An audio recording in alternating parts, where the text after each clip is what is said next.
Halo, kembali lagi bersama kami di podcast Kala Kisah. Hari ini kita bakal bicara tentang SBMPTN yang belum seminggu diumumkan. Jadi masih hangat-hangatnya ya. SBMPTN tuh ada yang sedih, ada juga yang seneng karena hasil perjuangannya. Di sini kita bakal mengangkat tema tips dan trik untuk angkatan bawah gitu. SBMPTN. Di sini kita ditemani sama Naufal Fadila selaku Ketua Lens X. Ini juga salah satu murid SMA Negeri 10. Boleh Kang memperkenalkan diri? Oke, siap. Thank you, Mahesa. Halo semuanya, dimanapun kalian dengerin. Kenalin, aku Naufal Fadila dari kelas 12 IPA 6 dulu. Alhamdulillah sempat diamanahin juga sebagai Ketua Umum Lensa 10 Angkatan 21. Oke, ya segitu aja lah ya kenalannya. Segitu aja. Oke. Aku lupa belum perkenalan, Kang. Ya, nama aku juga. Nama aku Mahesa. Dari bangsa IPA 6 juga sama Kang, bangsa IPA 6 kita. Iya. Satu bangsa ya. Mungkin kita langsung lanjut aja ke pertanyaan yang diajukan ya Kang ya. Sok, mangga. Ya, seperti yang saya tahu gitu kan, Akang tuh menjalani bisnis juga ya sebagai fotografer. Betul gak Kang itu? Kalau disebut bisnis sih belum sih ya, soalnya aku kan masih kerja sendiri, istilahnya freelancer lah. Jadi belum bekerja sebagai tim. Tapi ya insya Allah ke depannya doain aja lah, semoga bisa punya bisnis foto sendiri lah gitu. Amin. Nah, gimana sih cara Akang tuh bisa membagi waktu gitu ketika Akang ada job sama ketika harus belajar gitu kan? Akang tuh masuk ke universitas yang emang favorit juga gitu. Oke. Kalau misalnya kita bicara soal ini ya, manage waktu, kita tuh harus punya yang namanya prioritas gitu. Nah, kalau aku sendiri kan, kalau misalnya ada job foto kan, aku harus tanggung jawab nih sama kliennya. Pasti nggak mungkin bisa dikesampingkan lah. Nah, jadi caranya gimana? Misalnya kan job hari Sabtu misalnya. Nah, ya udah berarti Senin sampai Jumat aku tuh ya udah fokus aja belajar gitu, latihan soal, nonton pembahasan soal gitu. Aduh, ya gitu sih. Jadi kita harus tahu skala prioritas kita gitu. Jadi jangan sampai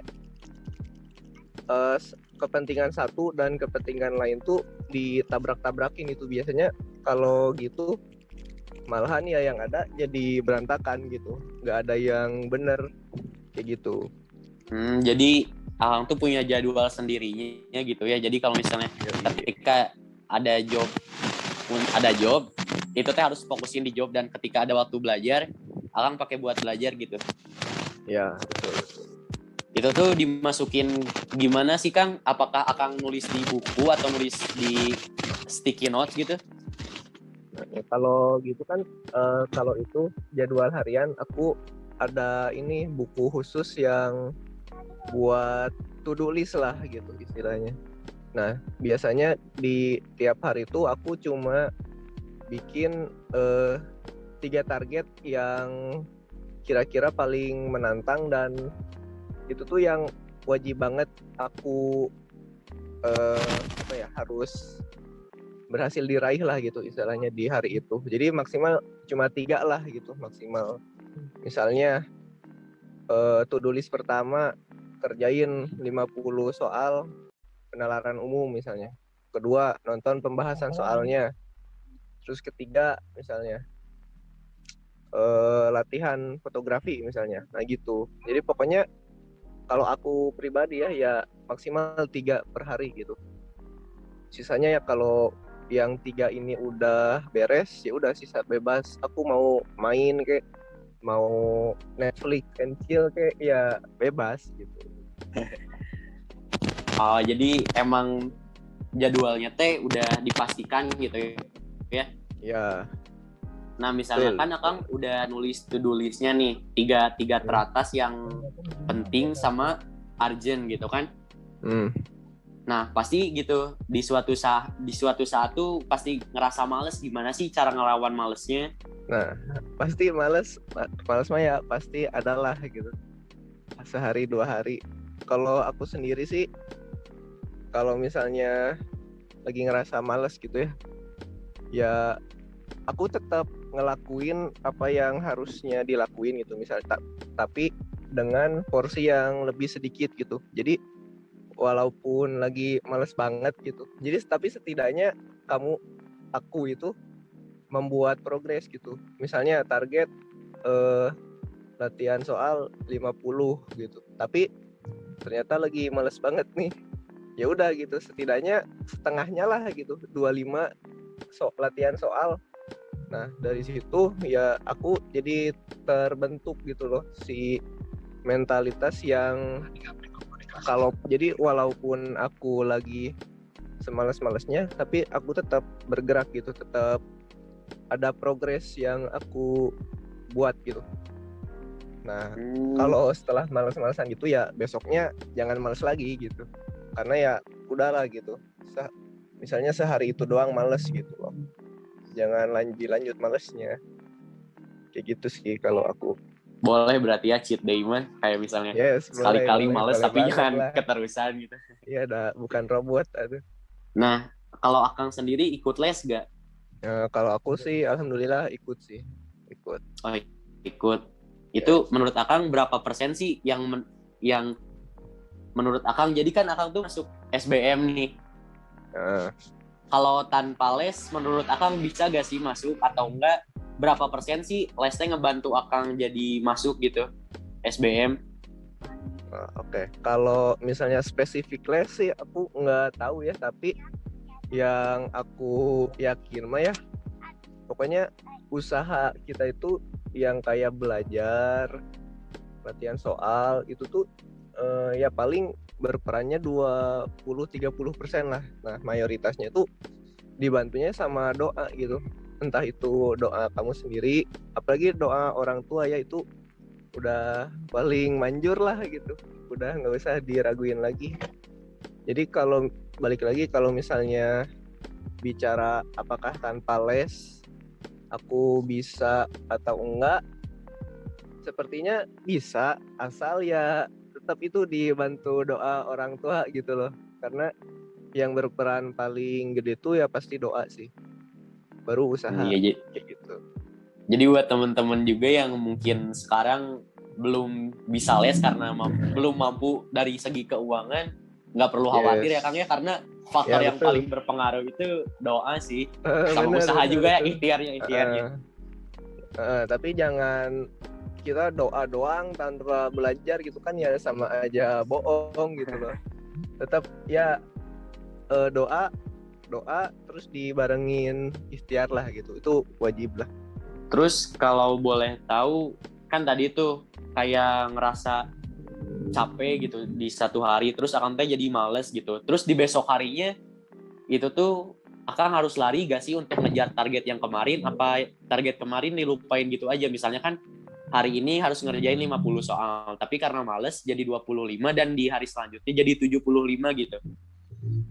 Si beban yang hari kemarin dijadiin beban di hari selanjutnya gak? Atau dibiarkan aja gitu?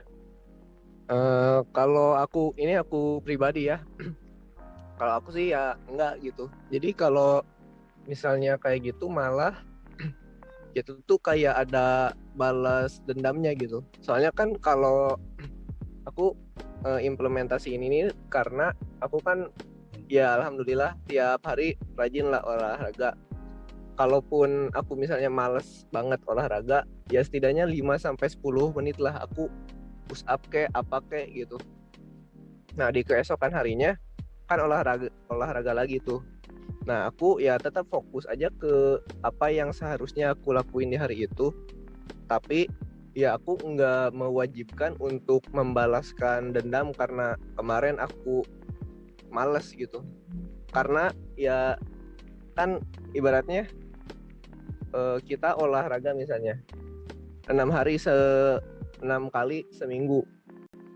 Kalau misalnya kita males sehari misalnya, berarti ada 5 hari yang tidak males gitu. Nah harusnya si 5 hari yang tidak males ini ya merangkul yang hari males kita gitu loh. Jadi ya aku nggak ada yang balas dendam kayak gitu sih. Jadi ya udah gitu, fokus aja sama yang apa yang harus dia lakukan di hari itu. Kecuali kalau misalnya emang ternyata setelah tercapai target hari itu dan ya masih ada niat dan ada juga waktu, ya udah gitu, paling nambah ekstra beberapa soal gitu loh. Nggak tapi ya nggak wajib banget gitu, kayak gitu. Kalau aku pribadi ya, nggak tahu kalau yang lain mungkin tipe dan cara gaya belajarnya beda. Cuma ya kalau aku ya gitu.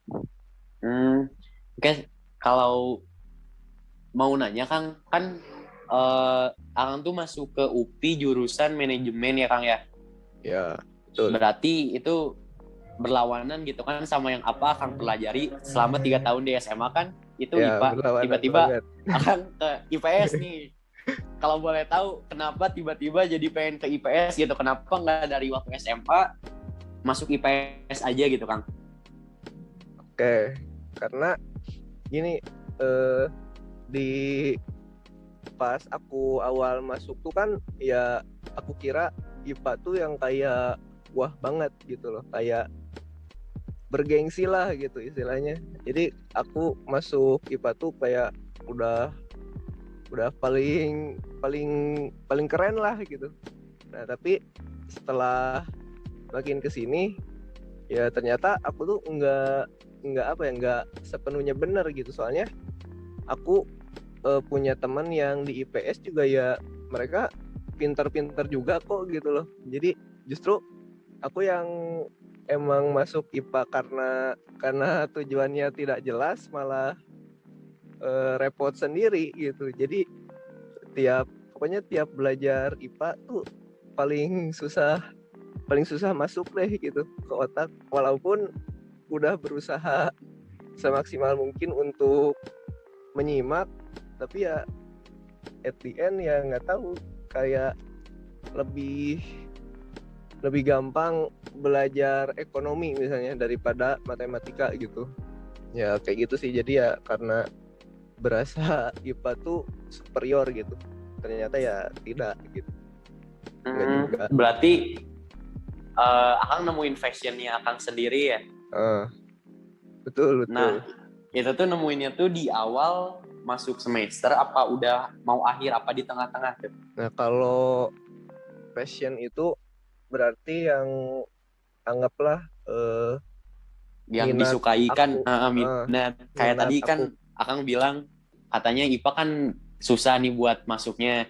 Berarti kan emang kurangnya keminatan, berarti kurangnya passion Akang juga di IPA gitu. Nah, itu tuh ketemunya kapan gitu?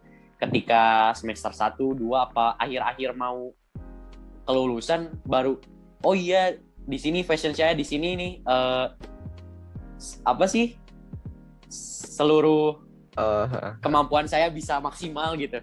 Ya, oke. Nah, kalau misalnya bicara hal yang disukain ya, kalau misalnya ibarat gini deh, kamu ke warteg, tapi tiap kali datang ke warteg ya makannya tahu tempe doang gitu. Nah, tapi kamu tuh udah nganggap enak, itu paling enak gitu.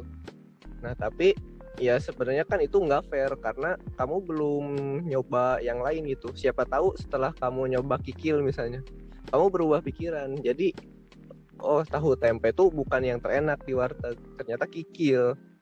Nah, itu pun sama. Aku juga ngerasa ya pas kelas 10 mah ya berasa aman-aman aja gitu. Tapi setelah kelas 11, setelah ya mungkin emang karena tingkat kesulitannya makin sulit juga. Nah, terus di kelas 11 itu kan aku kebetulan ikutan student company kan, yang kayak bikin perusahaan tapi untuk siswa gitu. Nah, ternyata setelah aku nyemplung di student company itu kan Berarti aku udah ini kan istilahnya ya mengenal lebih dalam tentang bisnis gitu, apalagi ikut terjun gitu. Nah dari situ mulailah ada sedikit pencerahan, apa jangan-jangan bisnis ini yang emang aku suka gitu loh.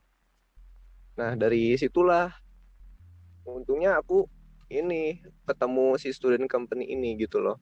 Kalau misalnya nggak ketemu si student company ini dan aku nggak join, ya belum tentu gitu aku ngambil manajemen. Bisa aja ya aku tetap paksain di IPA gitu, kayak gitu.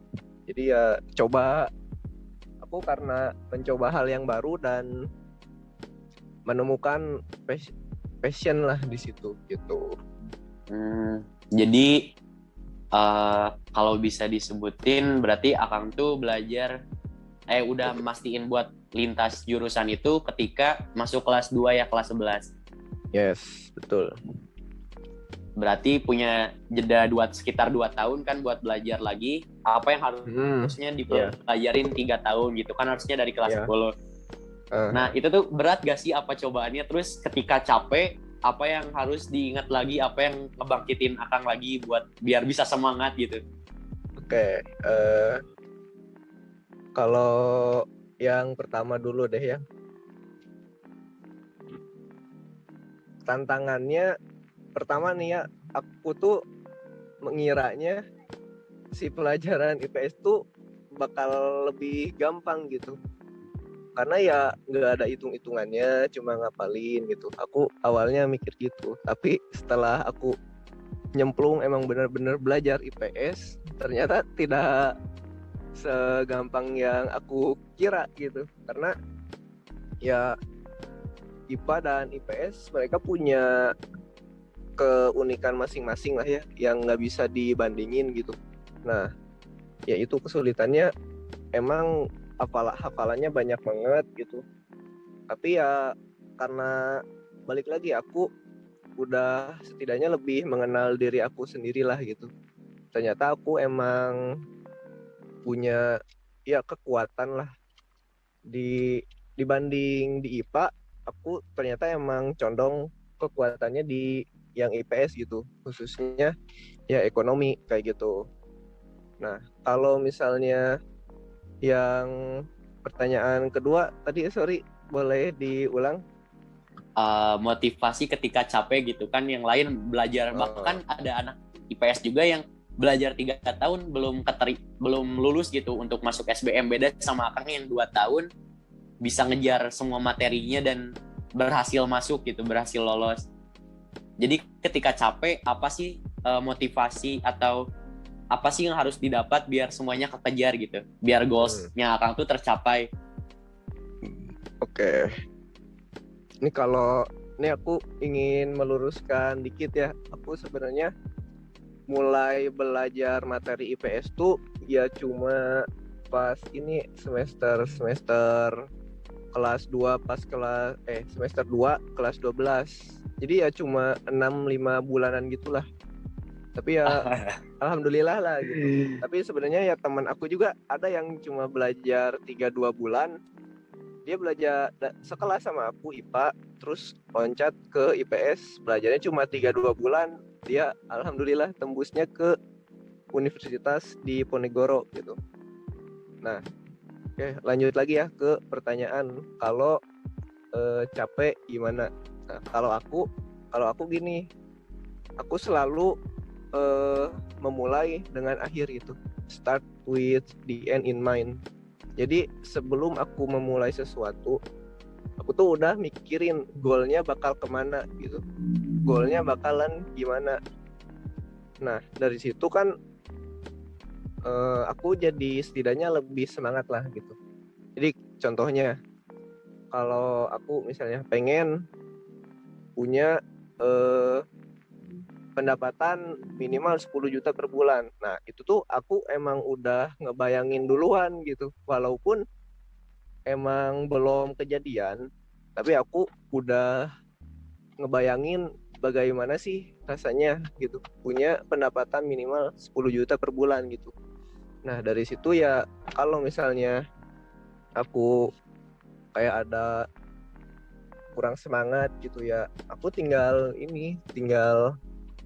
mengingat lagi gitu. Kalau misalnya aku tetap malas-malasan gini, emang bakalan nyampe ke tujuan yang pengen aku inginkan gitu. Kalau aku sih gitu. Tapi ya mungkin tiap orang juga bisa beda-beda ya, tergantung karakter lah gitu. Jadi bermimpi dulu gitu ya. Jadi kita harus Yoi, ngebayangin betul. dulu. Mimpi itu kan gratis gitu. Jadi ya mimpi mah tinggi-tinggi aja lah.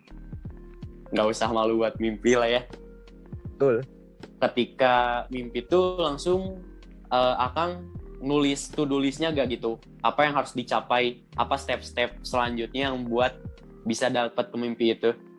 Apa sekedar mimpi terus langsung gimana nanti aja lah? Oke, kalau itu aku ditulis. Aku punya buku khusus yang itu isinya emang tujuan dan keinginan aku, sama aku tulis juga targetnya pengen tercapai di tahun berapa juga gitu. Nah aku punya ya setidaknya untuk 10 tahun ke depan lah gitu. Jadi aku punya resolusi 1 tahun sama 1 dekade 10 tahun gitu. Nah jadi aku emang udah ditulis lah gitu. Tapi kalau urusan jalan untuk menuju itu, jujur aku nggak dirinciin gitu. Karena ya ibaratnya gini deh, misalnya tujuan kamu SMA 10 nih, rumah aku di Cimuncang, jalan yang aku tempuh itu pasti lewat Suci, terus lewat Ciputra. Tapi kalau misalnya rumah kamu misalnya di Cicadas, kamu nggak akan mungkin menempuh jalan yang sama kayak aku gitu. Karena kalaupun kamu mau, pasti nyampainya juga lebih lama gitu. Dan ya ngapain juga, kan misalnya dari Cicadas ya tinggal cari aja jalan terdekat gitu. Nah sama kalau tujuan aku misalnya tahun 2025 pengen punya rumah misalnya. Nah ya kalau caranya mah kan ya bisa gimana aja lah gitu. Itu yang aku percaya ya. Karena kalau misalnya kita udah punya mimpi dan mimpi itu spesifik gitu, ya insya Allah semesta itu bakalan gimana pun caranya menuntun kita ke tujuan itu gitu loh. Pasti ada aja jalannya gitu. Kayak gitu. Jadi ya aku cuma ada tujuan sama tahunnya gitu. Tapi Udah ya kayak yang ojol ya. realistis juga ya. Pasti ada jalannya, kayak tagline-nya itu tuh ojol-ojol. Gojek. Sebut merek. Nah, balik lagi Kang, menurut Akang kan banyak nih pro kontra tentang yang belajar 2-3 tahun tiba-tiba linjur gitu. Itu tanggapan Akang sendiri gimana sih? Apakah bagus atau udahlah kamu kalau misalnya belajar IPA lanjut di IPA aja gitu, karena kita ngerasa pendidikan kita tuh masih ketinggalan. Aku ngerasa pendidikan masih ketinggalan. Jadi kita tuh masih segala, bahkan masih banyak meme yang ngatain nyari mantu tuh PNS gitu, padahal selain PNS juga masih bisa banyak gitu. Jadi gimana sih tanggapannya gitu? Karena emang mirip-mirip sih. Kalau aku sendiri sih ya, untuk menanggapi hal ini sebenarnya itu mah ya tergantung preferensi masing-masing lah ya. Entah itu, karena ada teman aku juga yang mikirnya gini, aku nanya ke dia, kenapa kamu nggak linjur aja lah gitu. Dia jawab gini, terus ngapain aku belajar 3 tahun IPA kalau akhir-akhirnya linjur. Berarti ya sedangkan aku yang emang walaupun aku udah belajar 3 tahun IPA tapi masih tetap pengen linjur gitu. Berarti kan itu udah ada apa ya, emang udah ada perbedaan yang paling basic lah kayaknya gitu. Jadi kayaknya pilihan itu ya tergantung kamu gitu, dan pilihan kamu itu ditentukan sama eh, pengalaman apa yang pernah kamu dapetin gitu kan. Ya aku linjur karena aku punya pengalaman di student company gitu misalnya. Ya mungkin dia karena emang ya dia emang kompeten juga di IPA gitu.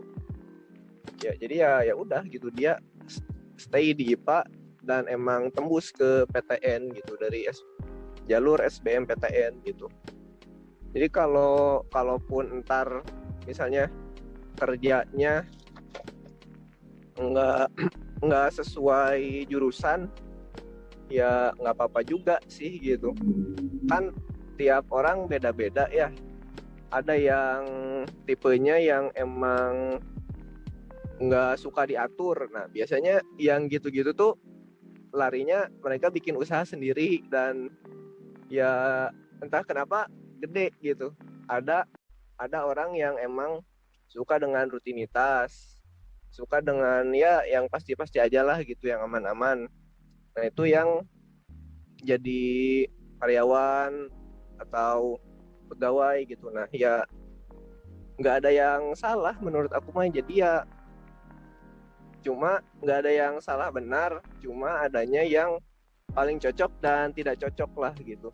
Jadi Iya ya. kita tuh harus mengenal diri kita sepenuhnya gitu untuk bisa menentukan pilihan gitu, kayak gitu. Kalau itu menurut aku ya. Oke. Eh, Masuk ke pertanyaan terakhir nih Kang. Kan kita tahu nih jadwal Akang tuh kayak yang tadi disebutkan tuh kan setiap hari pasti olahraga. Terus ada juga 3 rutinitas terpentingnya. Kita tahu tuh kan setiap hari itu kita dikasih 24 jam tuh. Yes. Nah, kan Akang udah ngebagi-bagi itu, dan gimana cara Akang buat ngejaganya gitu biar nggak stres di suatu hari gitu. Oke. Karena pasti pusing gitu kalau setiap hari kita Ya pasti sejam pasti. harus ini, sejam harus itu. Oke. Hobi sama habit Akang tuh apa gitu? Oke. Ini berarti untuk menjawab bagaimana caranya kita untuk konsisten dengan habit yang ingin kita bangun berarti ya. Oke. Iya, betul. Oke, nih. Kalau untuk cara kayak gitu ya, ini ada dibahas di buku Atomic Habits. Kalian ya bisa beli di Gramet banyak. Ini kita kalau misalnya pengen konsisten, kita mulai dari micro habits, dari sesuatu yang kecil aja dulu gitu. Misalnya kamu pengen bangun tidur lebih cepat gitu. Nah, jadi tapi kan masalahnya kalau misalnya kamu orang yang biasanya bangun jam 8, jam 7, terus langsung dipaksain untuk bangun jam 5, kira-kira kesusahan nggak? Pasti kesusahan. Karena iya. Ya pasti susah. Karena ya kita belum terprogram untuk melakukan itu gitu. Nah, caranya gimana? Micro habits itu kita melakukan sesuatu yang kecil tapi bergulung terus gitu, terus menerus. Misalnya setiap 1 hari kamu bangun 1 menit lebih awal gitu. Nah, jadi sebulan ke depan kamu bangunnya udah 30 menit lebih awal gitu. Kan pasti semenit tiap hari kan ya bukan hal yang besar lah ya, daripada harus langsung dari jam 8 bangun biasanya langsung disuruh besoknya jebret harus bangun jam 5 gitu. Pasti berat gitu. Jadi daripada kita melakukan hal yang langsung besar gitu, kita start small lah. Kalau aku dulu untuk konsisten olahraga ya minimal lah 5 menit sehari gitu. Besoknya setelah aku terbiasa nih misalnya, setelah seminggu naikin lagi 10 menit. Seminggu setelahnya kan makin terbiasa tuh, naikin lagi jadi 15 menit gitu terus sampai ya aku nggak usah mikir terlalu keras lah untuk olahraga. Jadi ya tinggal olahraga aja gitu. Jadi badan aku emang udah terprogram dari sananya lah gitu untuk melakukan si habit ini gitu. Kayak gitu. Itu kalau aku. Tapi ya boleh dicoba lah gitu. Micro habits itu. Oke. Mungkin kan kita juga terhalang durasi podcast mungkin udah kelamaan ya. Siap. Cuman di sini Maisa coba nyimpulin.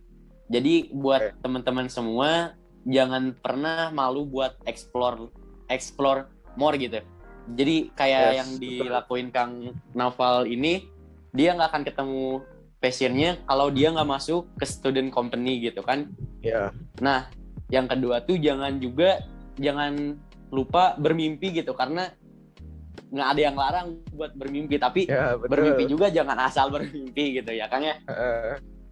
Yang ketiga, jangan mengambil langkah yang besar. Daripada mengambil langkah besar dengan sekali udah gitu seterusnya tidak konsisten, lebih baik mengambil langkah kecil tapi konsisten dulu, jadi ngebuat ekosistemnya dulu ya. Yes, betul. Iya, mungkin dari Kang Noval ada tambahan lagi untuk teman-teman semua yang akan melaksanakan SBM tahun depan atau 2 tahun kemudian. Paling pesan aku cuma mulai siapin aja dari sekarang lah gitu. Mulai ya cicil aja dikit-dikit lah, mulai lihat tipe soal SBMPTN tuh gimana sih dari tahun ke tahun gitu. Soalnya pasti soal SBMPTN tuh beda banget sama soal yang biasa kalian temuin di sekolah gitu. Mereka punya tipe soalnya sendiri gitu. Nah, dengan kalian biasa ngelihat tipe soalnya, ya insya Allah cuma dilihat di pelong doang udah keraba lah gitu jawabannya apa. Kayak gitu sih. Udah lah. Itu kan paling mau nanya satu lagi sih. Yuk. Apa? Soal SBMPTN jawabannya ada di Brainly gak? Oh, tidak dong. Tapi coba aja kalau emang punya nyali gitu, buka Brainly. Dulu Akang buka Brainly gak? Oh, tidak dong. Oh, tidak. Iya. Hebat tidak, berarti kan. Jujur. Ya, nanti didiskualifikasi, repot. Iya.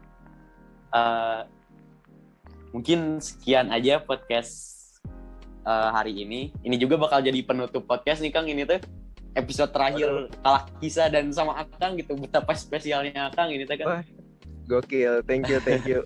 Thank you Osis. Iya. Kalian keren. Oke, sekian dari kami.